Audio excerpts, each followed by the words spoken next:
Hello everyone, তোমরা দেখছো তোমাদের ফ্রি ইউটিউব চ্যানেল সরকারি পড়াশোনা। আজকের ভিডিওতে তোমাদের সাথে আলোচনা করব তোমাদের ডাব্লিউবিপিএসসি ক্লার্কশিপের টাইপিং টেস্ট যারা দিয়েছো তাদের অনেকেরই কিন্তু প্রশ্ন পুনরায় টাইপিং টেস্ট নেওয়া হবে কিনা সেই সম্পর্কে কিন্তু আজকের ভিডিওতে আলোচনা করব।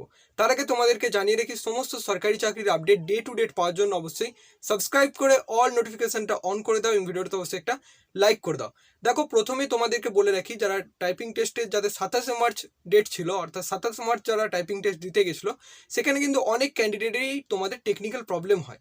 সেখানে টেকনিক্যাল প্রবলেমের জন্য তাদের টাইপিং টেস্ট চলতে চলতে কিন্তু কম্পিউটার বন্ধ হয়ে যায় এবং পুনরায় কম্পিউটার ঠিক হওয়ার পর তাদের যখন টাইপিং টেস্টের সুযোগ পায় তখন কিন্তু তারা অতিরিক্ত কোনো রকম টাইম পায়নি। অতিরিক্ত টাইম না পাওয়ার জন্য তারা কিন্তু ডাব্লিউবিপিএসসির পক্ষ বিরুদ্ধে একটা অভিযোগ কিন্তু করছে, তাদেরকে কেন অতিরিক্ত টাইম দেওয়া হয়নি, তার জন্য তারা কিন্তু কমপ্লিট করতে পারিনি। অর্থাৎ টেকনিক্যাল প্রবলেম, যেটা দায় কিন্তু ডাব্লিউবিপিএসসি বা যারা কন্ডাক্ট করছিল তাদের, সেখানে ক্যান্ডিডেটদের কিন্তু কোনো রকম দোষ কিন্তু নেই, তাই তারা কিন্তু ডাব্লিউবিপিএসসির বিপক্ষে একটা অভিযোগ তুলছে।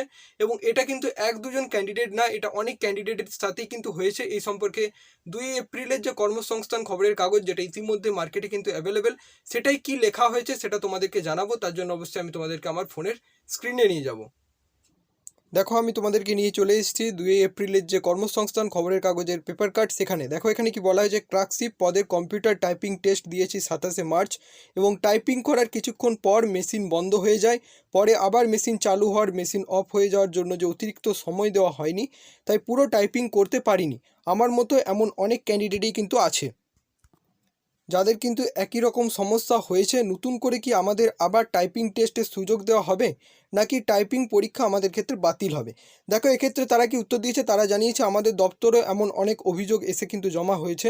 যাদের এই সমস্যা হয়েছে তারা সত্তর পিএসসি অফিসে লিখিত অভিযোগ জানিয়ে রাখুন। পিএসসি যে অফিস আছে, তোমরা যদি পিএসসির ওয়েবসাইটে যাও, সেখানে কন্ট্যাক্টার্স থেকে তাদের ইমেল আইডি পেয়ে যেতে পারো, বা অ্যাড্রেস যেখানে আছে তোমরা সকলে জানো, সেখানে কিন্তু অ্যাড্রেসে লিখিত যে অভিযোগ সেটা জমা রাখতে পারো।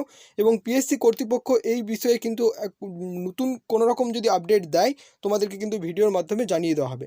এখনও যতটা এই সম্পর্কে আপডেট আছে জানালাম, নতুন আপডেট পেলে অবশ্যই ভিডিওর মাধ্যমে জানাবো। তার জন্য অবশ্যই সাবস্ক্রাইব করে অল নোটিফিকেশনটা অন করে রাখো।